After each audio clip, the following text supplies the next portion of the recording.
Hello ನಮಸ್ಕಾರ ವೀಕ್ಷಕರೇ, ನಾನು ನಿಮ್ಮ ಪ್ರೀತಿಯ ಡಾಕ್ಟರ್ ಸಂಹಿತಾ ಉಪಾಧ್ಯಾಯ. ಎಲ್ಲರೂ ಕ್ಷೇಮವಾಗಿದ್ದೀರಾ, ಆರೋಗ್ಯವಾಗಿದ್ದೀರಾ ಎಂದು ಭಾವಿಸ್ತೇನೆ ವೀಕ್ಷಕರೇ. ಸೊ ಎಲ್ಲರೂ ಕೂಡ ಈ ಒಂದು ಮಳೆಗಾಲದಲ್ಲಿ ಸ್ಟೇ ಹೆಲ್ದಿ, ಸ್ಟೇ ಸೇಫ್ಟಿ ಅಂತ ಹೇಳ್ತೇನೆ. ಸೊ ನಿಮ್ಮ ಒಂದು ಆರೋಗ್ಯದ ಬಗ್ಗೆ ನಿಗಾವನ್ನು ವಹಿಸಿ ಅಂತ ಹೇಳ್ತೇನೆ. ಸೊ ನಿಮ್ಮ ಒಂದು ಆರೋಗ್ಯಕ್ಕೆ ನೀವೇ ಹೊಣೆ.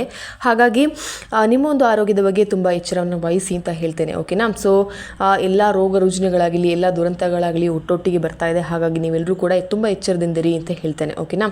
ಸೊ ಇವತ್ತಿನೊಂದು ವಿಡಿಯೋ ಅಂದರೆ ಅದು ಖಂಡಿತವಾಗ್ಲೂ ಗೃಹಲಕ್ಷ್ಮಿ ಬಗ್ಗೆ. ಸೊ ಎಲ್ಲರೂ ಕೂಡ 20ನೇ ಕಂತಿನ ಹಣ ಬಂದಿದೆ ಅಂತ ಸರ್ಕಾರದಿಂದ ನಮಗೆ ನೋಟಿಸ್ ಸಿಗ್ತಾ ಇದೆ. ಆದರೆ ಯಾರಿಗೆಲ್ಲ ನಿಜವಾಗ್ಲೂ ಅಸಲಿ ಸತ್ಯವೇನು ಅಲ್ವಾ?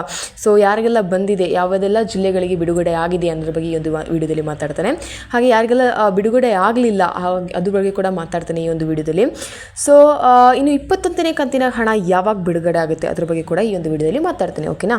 ಸೊ ಅದಕ್ಕಿಂತ ಮುಂಚೆ ನೀವಿನ್ನೂ ಕೂಡ ನನ್ನ ಚಾನಲ್ಗೆ ಸಬ್ಸ್ಕ್ರೈಬ್ ಆಗದೆ ನೋಡ್ತಾ ಇದ್ದೀರಾ, ಹಾಗಿದ್ರೆ ಪ್ಲೀಸ್ ಸಬ್ಸ್ಕ್ರೈಬ್ ಆಗಿ, ಲೈಕ್ ಮಾಡಿ, ಸಪೋರ್ಟ್ ಮಾಡಿ, ಹಾಗೆ ಕಮೆಂಟ್ ಕೂಡ ಮಾಡಿ ಅಂತ ಹೇಳ್ತೇನೆ. ಹಾಗೆ ಈ ಒಂದು ವಿಡಿಯೋನ ಸ್ಕಿಪ್ ಮಾಡದೆ ಕೊನೆಯ ತನಕ ನೋಡಿ ಅಂತ ನಿಮ್ಮಲ್ಲಿ ಕೇಳ್ಕೊಳ್ತಾ ಇದ್ದೇನೆ. ಓಕೆನಾ.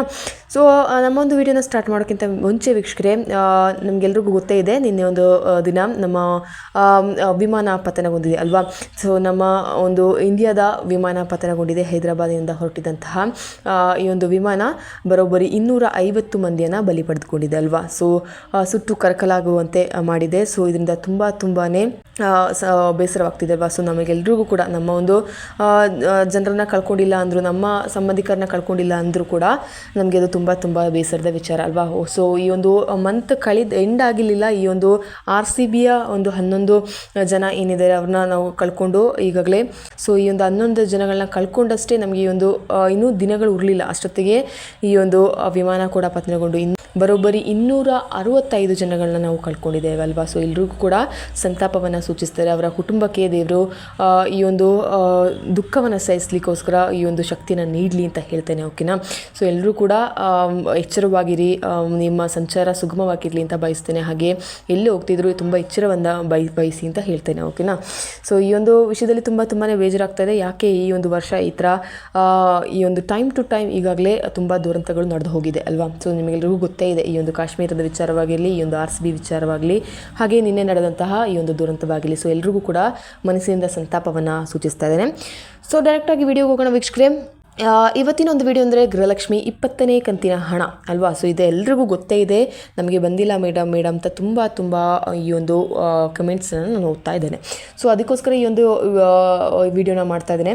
ಸೊ ಎಲ್ಲರೂ ಕೂಡ ಈ ಒಂದು 20ನೇ ಕಂತಿನ ಹಣ ರಿಸೀವ್ ಮಾಡ್ಕೊಂಡಿದ್ದೀರಾ ಅಂತ ಹೇಳೋರು ಖಂಡಿತವಾಗ್ಲೂ ಕಮೆಂಟ್ ಮಾಡಿ ಅಂತ ನಾನು ಹೇಳ್ತಾನೆ ಇದ್ದೆ. ಬಿಕಾಸ್ ಈ ಒಂದು ಈಗ ಸಪೋಸ್ ತಗೊಳ್ಳಿ, ಒಂದು ಜಿಲ್ಲೆ ಅಂತ ಇಟ್ಕೊಳ್ಳಿ, ಯಾವುದಾದ್ರೂ ಒಂದು ಜಿಲ್ಲೆ ಇಟ್ಕೊಳ್ಳಿ, ಸಪೋಸ್ ಬ್ಯಾಂಗ್ಳೂರು ಅಂತ ಇಟ್ಕೊಳ್ಳಿ. ಸೊ ಈ ಒಂದು ಬ್ಯಾಂಗ್ಳೂರಲ್ಲಿ ಎಲ್ಲ ತಾಲೂಕುಗಳಿಗೆ ಎಲ್ಲ ಒಂದು ಹಂತವಾಗಿ ಬಿಡುಗಡೆ ಮಾಡೋದ್ರಿಂದ ಎಲ್ರಿಗೂ ಜಮೆ ಆಗಬೇಕು ಅಂತ ಇಲ್ಲ. ಅದನ್ನು ನೀವು ಫಸ್ಟ್ ನೆನಪಿಟ್ಕೊಳ್ಬೇಕಾಗತ್ತೆ. ಬಿಕಾಸ್ ಸೊ ಈ ಬ್ಯಾಂಗ್ಳೂರು ಅಂತ ಕಳಿಸಿದ್ರೆ ಎಲ್ಲೋ ಒಂದು ಬ್ಯಾಂಗ್ಳೂರಿನ ಒಂದಿಷ್ಟು ಜನಗಳಿಗೆ ಬಂದಿರುತ್ತೆ ಹೊರತು ಎಲ್ರಿಗೂ ಕೂಡ ಅದು ಜಮೆ ಆಗೋದಿಲ್ಲ. ಓಕೆನಾ. ಸೊ ಅದು ಹಂತವಾಗಿ ಬಿಡುಗಡೆ ಮಾಡ್ತಾ ಇದ್ದಾರೆ. ಅದರಿಂದ ನೀವೆಲ್ಲರೂ ಕೂಡ ಸ್ವಲ್ಪ ಲೇಟಾಗಿ ಬರುತ್ತೆ ಕೊಂಚ. ಸೊ ಇದು ಹಂತವಾಗಿ 1, 2 ಹಾಗೆ 3ನೇ ಹಂತವಾಗಿ ಈ ಒಂದು ಹಣವನ್ನು ನಿಮಗೆ ಕಳಿಸ್ತಿರೋದ್ರಿಂದ ಒಟ್ಟಿಗೆ ಎಲ್ಲರಿಗೂ ಕೂಡ ಜಮೆ ಆಗೋದಿಲ್ಲ. ಹಾಗಾಗಿ ತುಂಬ ಜಿಲ್ಲೆಗಳಿಗೆ ಬಂದಿಲ್ಲ. ಮೊದಲನೇದಾಗಿ ಈ ಒಂದು ಜಿಲ್ಲೆಗಳನ್ನ ನಾನು ಏನು ಹೇಳ್ತೇನೆ, ಆ ಜಿಲ್ಲೆಗಳಿಗೆ ಇನ್ನೂ ಕೂಡ ಜಮೆ ಆಗಲಿಲ್ಲ. ಓಕೆನಾ. ಸೊ ನೀವು ಯಾರು ಕೂಡ ಗಾಬರಿ ಪಡುವ ಅವಶ್ಯಕತೆ ಇಲ್ಲ. ನಾನು ಈಗ ಕೆಲವೊಂದು ಜಿಲ್ಲೆಗಳನ್ನ ಹೇಳ್ತೇನೆ. ಸೊ ಆ ಜಿಲ್ಲೆಗಳಿಗೆ ಜಮೆನೇ ಆಗಲಿಲ್ಲ. ಹಾಗಾಗಿ ನೀವು ಈ ಒಂದು ಜಿಲ್ಲೆಯಲ್ಲಿ ಇದ್ದೀರಾ ಅಂದರೆ ಖಂಡಿತವಾಗ್ಲೂ ನೀವು ಟೆನ್ಷನ್ ಮಾಡ್ಕೊಳ್ಳೋ ಅವಶ್ಯಕತೆ ಇಲ್ಲ. ಬಿಕಾಸ್ ನಿಮಗೆ ಈ ಒಂದು ಜಿಲ್ಲೆಗಳಿಗೆ ಈ ಒಂದು ಹಣ ಜಮೆ ಆಗಲಿಲ್ಲ ಇನ್ನೂ ಕೂಡ. ಇದನ್ನು ಹೊರತುಪಡಿಸಿ ತುಂಬ ಏನು ಜಿಲ್ಲೆಗಳ ಬಾಕಿ ಉಳಿದಿರುವ ಜಿಲ್ಲೆಗಳಿಂದ ಅವುಗಳಿಗೆಲ್ಲರಿಗೂ ಈ ಒಂದು ಹಣ ಜಮೆ ಆಗಿದೆ. ಹಾಗಾಗಿ ನೀವು ಅಲ್ಲೂ ಕೂಡ ಸ್ವಲ್ಪ ಒಂದು ತಾಲೂಕುಗಳಿಗೆ, ಜಿಲ್ಲೆ ಬಿಟ್ಟು ತಾಲೂಕುಗಳಿಗೆ ಜಮೆ ಆಗಲಿಲ್ಲ. ಸೊ ಅದು ಹಂತವಾಗಿ ಜಮೆ ಆಗ್ತಿರೋದ್ರಿಂದ ಈ ಒಂದು ಪ್ರಾಬ್ಲಮ್ ಕಾಡ್ತಾ ಇದೆ. ಓಕೆನಾ. ಸೊ ನಾನು ಆ ಒಂದು ಜಿಲ್ಲೆಗಳು ಯಾವುದು ಅಂತ ಹೇಳ್ತೇನೆ. ಸೊ ಮಂಡ್ಯ, ಹಾಸನ, ಧಾರವಾಡ, ಗುಲ್ಬರ್ಗ, ಕೊಡಗು, ಬ್ಯಾಂಗ್ಳೂರು, ಇನ್ನು ಉಡುಪಿಯ ಕೆಲ ತಾಲೂಕುಗಳಿಗೆ ಇನ್ನೂ ಕೂಡ ಬಂದಿಲ್ಲ. ಓಕೆನಾ. ಸೊ ನಿಮಗೆ once again I repeat, Mandya, Hassan, Dharwad, Gulbarga, Kodagu, Bangalore, ಉಡುಪಿಯ ಕೆಲ ತಾಲೂಕುಗಳಿಗೆ ಮಾತ್ರ ಈ ಒಂದು ಹಣ ಬಂದಿಲ್ಲ. ಓಕೆನಾ. ಸೊ ಇಷ್ಟು ಈ ಒಂದು ಜಿಲ್ಲೆಗಳೇನಿದೆ ಇವುಗಳಿಗೆ ಈಗಾಗಲೇ, ಇನ್ನು ಮೈಸೂರಿನ ಕೆಲ ತಾಲೂಕುಗಳಿಗೆ ಬಂದಿಲ್ಲ. ಓಕೆನಾ. ಸೊ ಮೈಸೂರಿನ ಕೆಲ ತಾಲೂಕುಗಳಿಗೆ ಮಾತ್ರ ಈ ಒಂದು ಹಣ ಬಂದಿಲ್ಲ. ಹಾಗಾಗಿ ನೀವು ಈ ಒಂದು ಜಿಲ್ಲೆಗಳಲ್ಲಿ ಇದ್ದೀರಾ ಅಂದರೆ ನಿಮಗೆ ಇನ್ನು 2ನೇ ಹಂತದಲ್ಲಿ ಈಗಾಗಲೇ ಬಿಡುಗಡೆ ಪ್ರಾರಂಭವಾಗಿದೆ ನಿನ್ನೆಯಿಂದ. ಓಕೆನಾ. ಸೊ ನಿನ್ನೆ ಜೂನ್ 12ರಿಂದ ಈ ಒಂದು ಹಣ ಬಿಡುಗಡೆ 2ನೇ ಹಂತದ ಹಣ ಬಿಡುಗಡೆ ಪ್ರಾರಂಭವಾಗಿದೆ. ಸೊ ಇವತ್ತೇ ಬರ್ಬೋದು, ಕೆಲವೊಮ್ಮೆ ನಿಮಗೆ ಇಲ್ಲ ನಾಳೆ ನಾಡಿದ್ದಾಗಿ ಈ ಒಂದು ಹಣ ಈ ಜಿಲ್ಲೆಗಳಿಗೆ ಬರುತ್ತೆ. ಇದರಲ್ಲಿ ಇನ್ನು 3ನೇ ಹಂತದಲ್ಲಿ ಅವರು ಈ ಒಂದು ಜಿಲ್ಲೆಗಳನ್ನ ಡಿವೈಡ್ ಮಾಡ್ತಾರಂತ ನನಗೆ ಗೊತ್ತಿಲ್ಲ. ಸೊ ಡಿವೈಡ್ ಮಾಡಿದ್ರೆ ಇಲ್ಲಿನ ಕೆಲ ಜಿಲ್ಲೆಗಳಿಗೆ ಇನ್ನು 3ನೇ ಹಂತದಲ್ಲೂ ಬರ್ಬೋದು. ಓಕೆನಾ. ಇನ್ನು 3ನೇ ಹಂತದಲ್ಲಿ ಅಂತ ಹೇಳುವಾಗ ಕೆಲವರಿಗೆ ಇನ್ನು 19ನೇ ಕಂತಿನ ಹಣ ಇನ್ನೂ ಕೂಡ ಈ ಜಿಲ್ಲೆಗಳಲ್ಲಿರುವ ಜನಗಳಿಗೆ ಬಂದಿಲ್ಲ ಅಂದರೆ 19-20 ಒಟ್ಟಿಗೆ ಜಮಾ ಆಗುತ್ತೆ. ಅಥವಾ ಇನ್ನು 20 ಕಂತಿನ ಹಣ ಮಾತ್ರ ಬಂದಿಲ್ಲ ಅಂದರೆ 20ನೇ ಕಂತಿನ ಹಣ ಮಾತ್ರ ಜಮೆ ಆಗುತ್ತೆ. ಓಕೆನಾ. ನನಗೆ ಅರ್ಥ ಆಗಿದೆ ಅಂತ ಅಂದ್ಕೊಳ್ತಾ ಇದ್ದೇನೆ. ಸೊ ಹೀಗಾಗಿ ನೀವು ಟೆನ್ಷನ್ ಮಾಡ್ಕೊಳ್ಳೋ ಯಾವುದೇ ಅವಶ್ಯಕತೆ ಇಲ್ಲ. ಈ ಒಂದು ಜಿಲ್ಲೆಗಳಿಗೆ ಈ ಒಂದು ಹಣ ಇನ್ನೂ ಕೂಡ ಜಮೆನೇ ಆಗಲಿಲ್ಲ. ಓಕೆನಾ. ಸೊ ಇನ್ನು ಹಾಗಾಗಿ ದಕ್ಷಿಣ ಕನ್ನಡ ಜಿಲ್ಲೆಗಳಿಗೆ ಎಲ್ರಿಗೂ ಕೂಡ ಬಂದಿದೆ. ಓಕೆನಾ.